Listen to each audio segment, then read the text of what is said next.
پھر وہ پیالہ لے کے میں کنویں پہ گیا، پھر وہاں سے پانی نکالا، پھر میں نے اس کو رکھ کے پیالے کو اس پانی میں ٹھنڈا کیا۔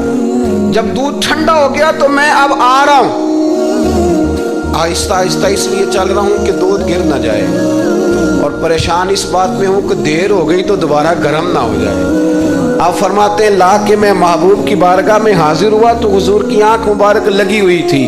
اب دل میں خیال آیا جگا میں سکتا نہیں، اور اگر حضور دیر سے اٹھے تو پھر گرم ہو جائے گا۔ کہتے ابھی میں کھڑا ہوا ہی تھا کہ میرے مصطفیٰ نے آنکھیں کھول دی، رسول کریم علیہ السلام نے آنکھیں کھولی۔ حضرت ابوبکر صدیق فرماتے ہیں گھٹنوں کے بل بیٹھ کر جب میں نے وہ دودھ کا پیالہ مصطفیٰ کو پیش کیا، اس پردیس میں، اس سفر میں، جب دائیں بائیں کوئی اور نہیں تھا، جب وہ میں نے پیش کیا نا، حضور نے پہلے 3 گھونٹ پیے۔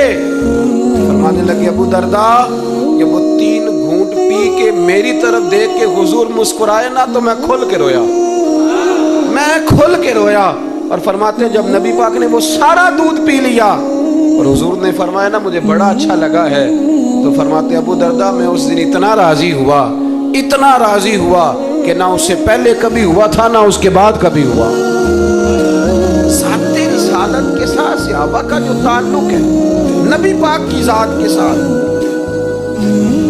یہ نا عقل مند آدمی بیچارہ ساری زندگی بحث ہی کرتا رہتا ہے۔ میں نے دیکھے ساری زندگی، حضرت ملا رومی فرمایا کرتے تھے اللہ نے لوگوں کو عقل دی ہے استعمال کرنے کے لیے، پر لوگ ساری زندگی عقل کے ہاتھوں استعمال ہوتے رہے۔ عقل مندوں کا مرشد بھی کوئی نہیں ہوتا، کئی میری طرح کے پڑھے لکھے ہوتے ہیں ان کا بھی پیر کوئی نہیں ہوتا، وہ خود ہی بہت بڑے پیر ہوتے ہیں، کوئی نہیں جس سے رہنمائی میں، اس لیے کہ وہ نفس اتنا موٹا ہو جاتا ہے کہ کسی جگہ نہ پیار کرنے دیتا ہے نہ محبت کرنے دیتا ہے۔ 4 پیسے آ جائیں تو اس آدمی کا بھی کوئی رہنما نہیں ہوتا، اس لیے کہ اب وہ خود سارا کچھ ہو جاتا ہے۔ بھائیو، رسول پاک کے غلاموں نے جب مصطفیٰ کریم کی باری آئی تو عقل نبی پاک کے قدموں پہ قربان کر دی، پھر انہوں نے دائیں بائیں ادھر ادھر نہیں دیکھا، کبھی نہیں کوئی سوال کوئی جواب، کبھی ادھر ادھر نہیں گئے، سیدھا ذات رسالت کے ساتھ پیار۔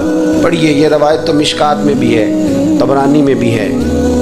صلح حدیبیہ کا معاہدہ لکھا جا رہا تھا، توجہ ہے میرے دوستوں، ہم ویسے ساری زندگی یہی سنتے رہے ہیں کہ الامر فوق الادب، حکم ادب پہ فوقیت رکھتا ہے، سنا یہی ہے، لیکن صلح حدیبیہ کا معاہدہ لکھا جا رہا تھا، لکھنے والے تھے مولا علی شیر خدا رضی اللہ تعالی عنہ، حضرت علی لکھ رہے تھے، حضور نے فرمایا لکھو، لکھا، حضرت علی نے پہلی عبارت لکھی تو لکھا محمد الرسول اللہ صلی اللہ علیہ وسلم، اور قریش مکہ کے درمیان معاہدہ، جب لکھا نا محمد الرسول اللہ صلی اللہ علیہ، ابو سفیان بول پڑے، کہنے لگے جی آپ محمد ابن عبداللہ لکھیں،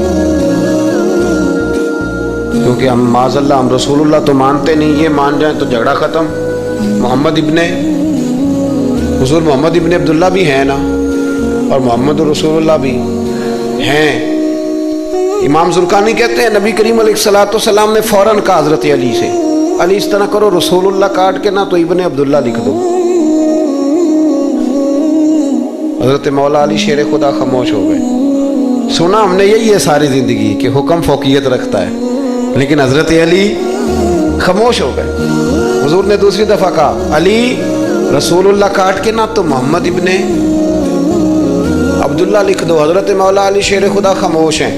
تیسری دفعہ جب حضور نے کہا تو امام زرقانی کہتے قلم نیچے رکھا حضرت علی نے، ہاتھ باندھے اور آنکھوں میں آنسو آ گئے، کہا یا رسول اللہ میں مجبور ہوں، مجھے رسول اللہ لکھنا تو آتا ہے پر کاٹنا نہیں آتا۔